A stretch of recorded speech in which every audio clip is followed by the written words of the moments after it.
Ang dapat unahin mo sa lahat, yung nasa Mateo 6:33. Datapwat hanapin muna ninyo ang kanyang kaharian at ang kanyang katwiran, at ang lahat ng mga bagay na ito ay pawang idaragdag sa inyo. Ang unang-unang dapat gawin ng tao, hanapin muna ang Diyos, ang kanyang kaharian, ang kanyang katwiran, yung makapaglingkod ka muna sa Diyos. Yun ang pangunahin sa lahat. Tapos yung kailangan mo sa buhay, dadagdag na sa'yo ng Diyos yun. Siyempre, uunahin mo ang Diyos sa lahat ng bagay eh. Yung iba, nauuna yung pera eh. Mas mabuting meron ka na munang Diyos bago ka maghanap ng pera kasi sasamahan ka niyang maghanap. Meron ka na munang Diyos bago ka maghanap ng asawa, sasamahan ka niyang maghanap ng asawa. Bibigyan ka niya ng mabuting asawa. 19 ng Kawikaan, versikulo 14. Bahay at mga kayamanan ay minamana sa mga magulang, ngunit ang mabait na asawa ay galing sa Panginoon. Pagka nauna ka sa Diyos, ang Diyos na ang bahalang magbigay sa iyo ng mabait na asawa, sabi ng Biblia. Kaya pagka inuna natin ng Diyos, tutulungan niya na tayo sa lahat ng ating kailangan. Pero halimbawa, inuna mo yung pera, kayamanan, karangalan, naiwala mo naman ang pagmamahal sa Diyos. Ano mangyayari sa'yo? May pera ka nga, wala ka naman Diyos. Kung may Diyos ka, pwede ka ng Diyos bigyan ng pera. Pero kung may pera ka, hindi ka pwedeng bigyan ng pera ng Diyos.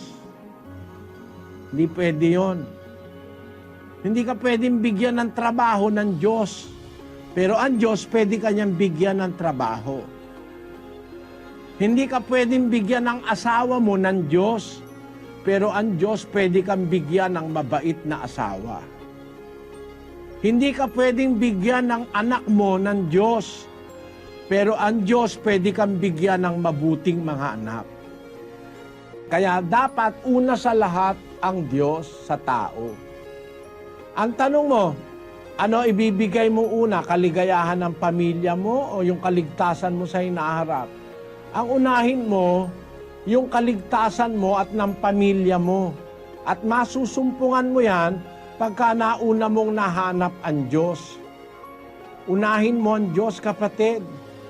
At kasama ron ang pamilya mo. Pag nasumpungan mo na, ihati mo yung asawa mo at mga anak.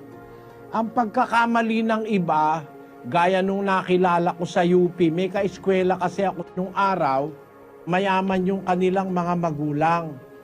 Ka-eskwela ko siya sa high school, pero nung mag-college siya, napunta siya ng UP.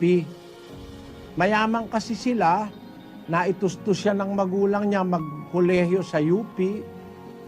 Ayun, pagkatapos na mag-kolehiyo, nabalitaan ko walang Diyos, atheist.